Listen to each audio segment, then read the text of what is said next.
오늘 본문은 크게 둘로 나눠서 3절까지 이제 그 시온의 영광, 4절부터 마지막 절까지는 이제 모든 근원이 되는 시온 이렇게 얘기할 수 있겠습니다. 하나님의 터전이 성산에 있다 이렇게 1절에 얘기하고 있죠. 하나님께서 야곱의 모든 거처보다 시온의 문들을 사랑한다. 왜 그러는가? 왜 시온의 문들을 사랑하고 있는가? 그것은 이제 그 다음에 쭉 나오겠지만 모든 민족들이 열방들이 그곳으로 출입하기 때문에 이 문을 통하여 하나님을 경외할 것 생각하면서 그래서 그것이 사랑스러운 것이고 또 하나님의 성이기 때문에 이 시온은 영광스러운 것입니다. 하나님의 성이 영광스러운 우리 성전을 생각할 수 있겠죠. 이렇게 원래 이제 시온은 이제 원래 따지면은 헐몬산 쪽을 얘기하는데 하나님의 어떠한 임재가 있는 곳, 하나님의 성 이런 개념이에요. 그래서 하나님의 성은 영광스러워. 왜 그러냐면 하나님의 임재가 있기 때문에. 그리고 구약의 예루살렘 성전도 마찬가지였죠. 거기 보면은 하나님의 임재가 있기 때문에 또 이러한 그 성막이 영광스러운 것은 하나님의 임재가 있기 때문에 그렇다는 것입니다. 사실 오늘날은 이제 우리가 성전이죠. 그래서 우리가 제대로 살면 빛나게 돼 있고 삶의 그 영광이 뒤따르게 돼 있어요. 과연 저가 하나님의 아들이구나, 하나님의 딸이구나 이렇게 사람들이 그렇게 할 것이 원래 우리를 에베소 1자에 보면 하나님께 영광이 되게 하려고 만세전에 우리를 불러주셨다고 그랬어요. 저와 여러분 한 사람 한 사람이 사실은 아주 만세전에 세상을 짓기도 전에 하나님께서 우리를 자녀로 불러주시고 왜 불러주셨냐면 우리의 삶을 통하여 영광을 받으시겠다 그거예요. 하나님께서. 그래서 지금 내가 살고 있는 이 삶이 하나님께서 영광을 받기 원하는 그러한 삶인 것을 생각합니다. 우리는 자주자주 생각해야 됩니다. 내 삶이 과연 영광스러운 기껏 하나님의 아들이요 딸이라는 사람이 거짓말을 하거나 화를 내거나 돈에 욕심을 부리거나 구두세거나 우리 이러한 섬기지 않거나 까칠하거나 무뚝뚝하거나 성경에 보면 친절하라고 되어 있는데 무뚝뚝하거나 냉랭하거나 이게 만세전에 하나님의 작품인 내가 그렇게 살아서 되겠습니까? 정말 섬기고 희생하고 주님처럼 주를 섬길 때도 나의 아버지를 뜨거운 마음으로 내가 섬겨야지 적당한 선에서 그렇게 살아서는 안 되는 것이죠. 오늘날 우리 한국교회가 세상 사람들한테 욕을 먹고 있는데 그건 다 영광을 돌리지 않기 때문에 그래요.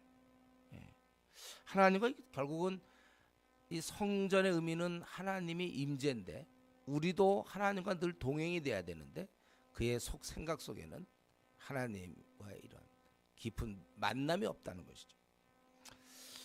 이제 이러한 이 영광스러운 시온 그것은 또 모든 것의 근원이 되기도 합니다. 4절에 나는 라합과 바벨론이 나를 아는 자 중에 있다 말하리라.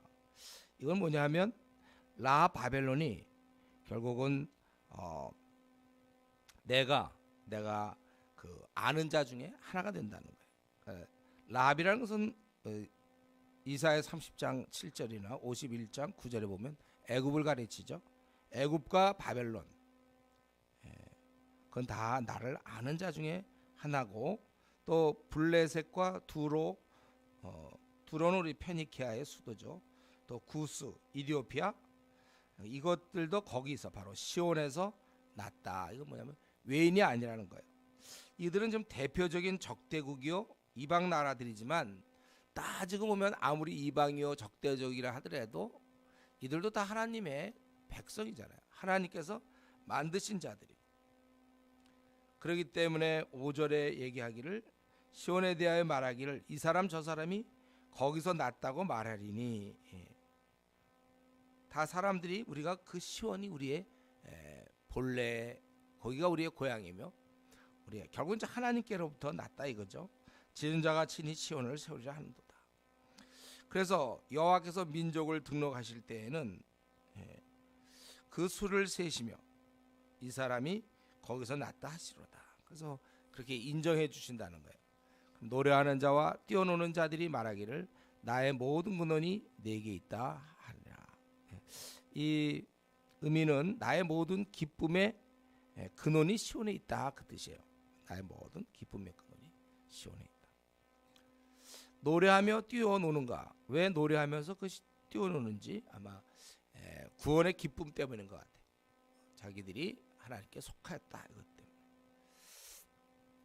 그래서 오늘 말씀을 보면 결국 우리는 이 구약 때부터도 벌써 이미 세계 복음화를 바라보고 있는 거예요. 모든 자가 다 하나님 나라의 백성이라는 것입니다.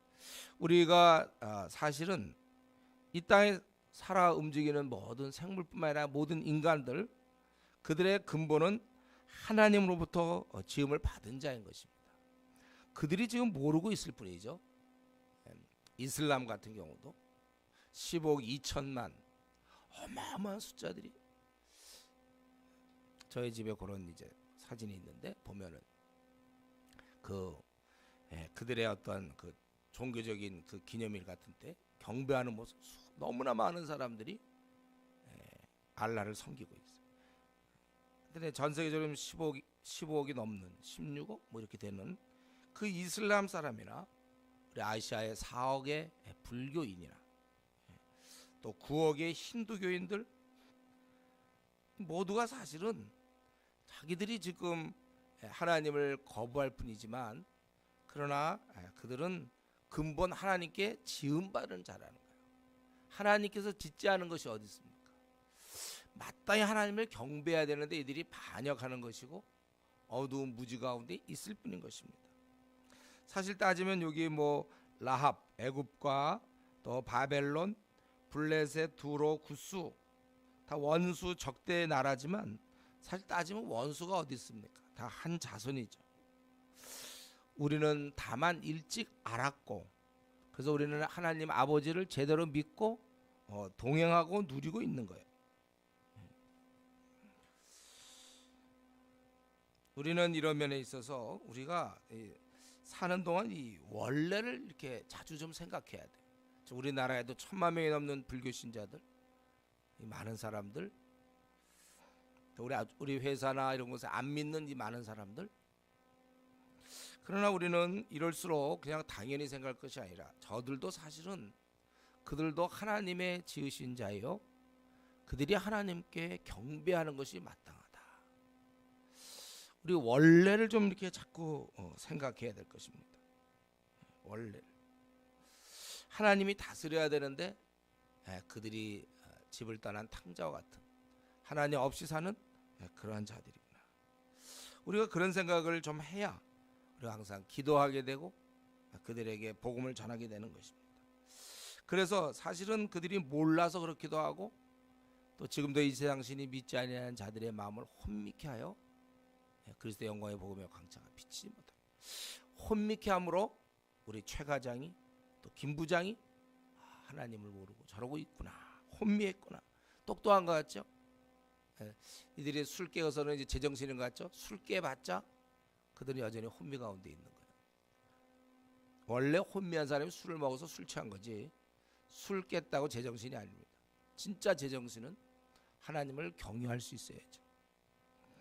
여러분, 우리가 이런 것을 생각하면서 도대체 이 모든 민족이 하나님을 온 우주의 창조주요 우리를 지으신 아버지인 것을 모든 민족이 알게 될 거, 우리는 그런 날을 소망해요. 물론 그런 날이 오겠죠. 이제 우리 생애 마지막 주님이 재림하셨을 때, 그때는 뭐 그들은 그때 뭐 어떻게 할 수가 없어요. 그때는 이제 막 산들아 뭐 바위들아 우리를 가려라, 이제 우리 계시록 보면 그렇게 나오죠. 숨어진 얘기가 나오고, 창조주 앞에 대면하는 것이야말로 이들에게 있어서는 최악의 사건이, 있을 수 없는 사건이죠. 두려운 사건이에요. 우리는 이런 일을 생각해야 돼요. 저들에게 하나님이 계시는 걸 알려야 되겠고, 그리고 이 역사의 모든 건 하나님이 통치하신다는 사실을 여러분이 깨달아야 되는 것입니다. 저는 최근에 이제 자꾸 우리 이단, 전에 그 신천지 때문에 마음이 참 아파요. 이 신천지들 한 15만 명, 한 20만 명 되고 1년에 2만 명씩 돌아오게 한다고 그러는데, 제가 참 걱정인 부분, 걱정이라고 얘기해야 되겠네. 그건 뭐냐면 그 신천지의 15만 20만 명이 다 용서라는 거예요. 그들은 이제 자기들이 그 안에 끼기 위해서라도 그렇게 하지만 억지로라도 그들은 하루에 막 밥 한 끼 먹으면서 막 다니면서 전도하고 발톱이 이렇게 다 죽어갈 정도로 걸어다니고, 자매들이 말이죠. 어떻게든 하루에 5명 이상의 뭐 전화번호를 따와야 되고 또 일정한 점수 이상을 맞아야 되고, 물론 이런 동기가 아주 불손하고 그러지만은 그들은 다 15만 명이다, 신천지 15만이다, 그건 다 전사들인데, 우리 한국에 850만 명 그리스도인이 있는데 과연 전사가 주를 위해서 실제 복음 전하는 사람 몇 명이나 될까? 850만 중에 100만 명? 한 10분의 1이나 될까요? 85만 명 정도는 복음을 전하나? 그 자신 없어요. 보통 한 이제 제가 교회 좀 다니고 한 100명쯤 되는 교회 복음 전하는 사람은 글쎄 한 몇 명 있을까? 200명 되는 교회, 300명쯤 되는 교회 복음 전하는 사람 10명 미만 같아요. 그리고 복음을 전한다 하더라도 나가서 주보 정도 나눠주는 정도, 일주일에 그저 한두 시간 뭐 주보 전하면서 이제 우리 전도팀이다 그런 얘기하는 사람도 많아요. 그러니까 걔들은 하루 종일 하고 우리는 뭐 일주일에 한두 번 하기니까 결과적으로 현재로 간다면 실제 수는 그쪽이 훨씬 많은 거예요. 뭐 계산 한번 해보세요. 그들이 15만 명, 20만에도 다 뛰고 우리는 850만 명 중에, 좋아요, 그럼 만약에 10분의 1이라 할지라도 85만 명이고 실제로 한 10분의 1 안 되는 거 한 40만 명을 합시다. 걔들은 한 20만 명 되고. 근데 우리 40만 명은 일주일에 그저 한두 번 나가서 뭐 뿌릴 거나 그럴 거고, 걔들은 한 20만 명 된다 하더라도 매일 그렇게 하루 종일 하고 있어요. 실제적으로 군사수에 있어서 훨씬 지금 850만 우리 한국 기독교가 싸움이 안 되는 게임을 하고 있다는 거죠. 대부분 사람들이 그냥 주일 예배만 드리고, 제가 이제 그거에 대한 시금석, 그걸 기준이 수예배까지 나올 정도 되면 그래도 조금 깨어 있는 것 같고, 물론 이제 뭐 회사가 너무 바빠서 그럴 수도 있지만 그렇지 않은 사람들 아예 그냥 수예배는 안 가고 주일날 그냥 오는 거 정도. 전도는 그거는 이제 아주 후회하는, 그건 특이한 사람이 하는 것처럼 현재 굳어지고 있어요, 우리 한국교회. 이런 거 좀 생각할 때 제가 최근에 들어와서는, 제가 신천지를 알고 나서부터 신천지의 그 무시무시한 그 아주 그냥 가증스러운 이 거짓됨과 그리고 수많은 사람을 미혹시키는 이런 모습을 보면서 전략이 너무 많고 그리고 완전히 무방비고, 그들은 맹수 같고 우리는 양 같고, 한국교회는 이 싸움을 생각하면 참 답답한데, 그래도 이제 이렇게 좀 힘들 때마다 그래도 생각하는 것은 하나님께서 통치하고 계시고 하나님이 살아계시기 때문에, 현재는 우리가 열세고 밀리고 공격당하고 한국교회 850만 껍데기지만 어떻게 보면 종이 호랑이 같아요. 그 신천지한테 마음껏 유린할 수 있거든. 지금이야말로 마음껏 유린하고 있어요. 참 이럴 때 그래도 위로를 받는 것은 하나님께서 통치하신다. 하나님 다스리니까 분명히 성도들을 깨워주실 것이고 이 싸움을 할 수 있는 사람을 일으켜 주실 것이다. 지금 이 싸움하는 사람들이 전국적으로 몇 명이나 되나요? 2만 명 들어가는데 1년에 한 1000명 정도 겨우 끄집어내는 이 현실. 저는 우리 교회 우리 사람들이 다 이거 신천지 교육을 다 받아서 만나는 대로 만나는 족족 그들을 변화시켜야 되겠다, 이런 생각도 좀 드는데, 지금 저 호남 지역은 2교회당 1교회가 피해를 입었다고 그래요. 뭐 무방비니까 말씀이 없는데 성도들이 성경을 모르는데, 이게 아주 가장 약점. 제가 벌써 오랫동안 한국교회 성도들이 성경을 공부 안 한다 그랬는데 정말 이런 일이 지금 벌어지고 있는 거예요. 무방비니까 성경에 대해서 싸울 수가 없다니까. 요한계시록 싸울 수가 없어요. 신천지 애들하고 공부를 하나도 안 하고, 걔들은 월화목금 밤낮 공부하니까 어떤 사람 하루 종일 공부하기도 하고. 우리가 이제 이런 가운데서도 참 하나님께서 이 다스림을 생각하면서 그래도 최후의 승리를 믿고 하나님이 일으켜 주실 것이다. 우리가 그걸 믿어야 되고, 또 이 무슬림 15억 2천 이거 어떻게 바꿀 수 있는지, 9억의 힌두교인을 우리 아시아의 2억의 그리스도인들이 어떻게 바꾸며 우리 2배나 되는 불교인들은 어떻게 바꿀 것인가. 이 싸움은 끝도 없는 싸움인데, 그래도 오늘 말씀처럼 다 하나님께서 이제 이렇게 하나님이 하실 것을 바라보면서 우리가 견뎌나가는 거예요. 여러분, 기도로 바라보는 것입니다. 그래도 하나님께서 하실 것이다. 우리가 정말 깨어 있어야 될 시대가 됐습니다. 우리가 이러한 것을 생각해야 돼요. 그들이 시온에 대하여 말하기를 이 사람 저 사람이 거기서 났다고 말하리니 제언자가 친히 시온을 세우리로다. 5절에 또 6절에도 여호와께서 이렇게 하시고, 우리는 이것을 바라봐야 될 것이고, 한 가지만 더 말씀드리면 그 7절에 있는 것처럼 노래하며 뛰어노는 자 받아주셨고, 또 구원의 기쁨 때문인지 모르겠는데 나의 모든 기쁨의 근원이 시온에 있다고 말할 것이다. 여러분, 우리가 믿는 자로서 우리가 우울해서는 안 됩니다. 믿는 자들이 우울하거나 부정적이거나 까칠하거나 냉소적이거나 슬퍼하거나 염려 근심에 사로잡히면 안 되는 것입니다. 내가 믿는 자는 기쁨의 근원이 시온에 있다고 말하며 노래하고 뛰어놀아야 되는 것입니다. 우리는 기쁜 사람, 우리는 기뻐하는 사람들이에요. 행복한 사람들입니다. 우리 내면에서 이러한 기쁨이 흘러나와야 돼요. 즐거움이 항상 내 안에 가득하고 즐거운 생각들이 가득해야지 부정적이거나 아주 슬픔, 염려, 근심, 우울 이런 것들을 여러분 다 내어 쫓아야 될 것입니다.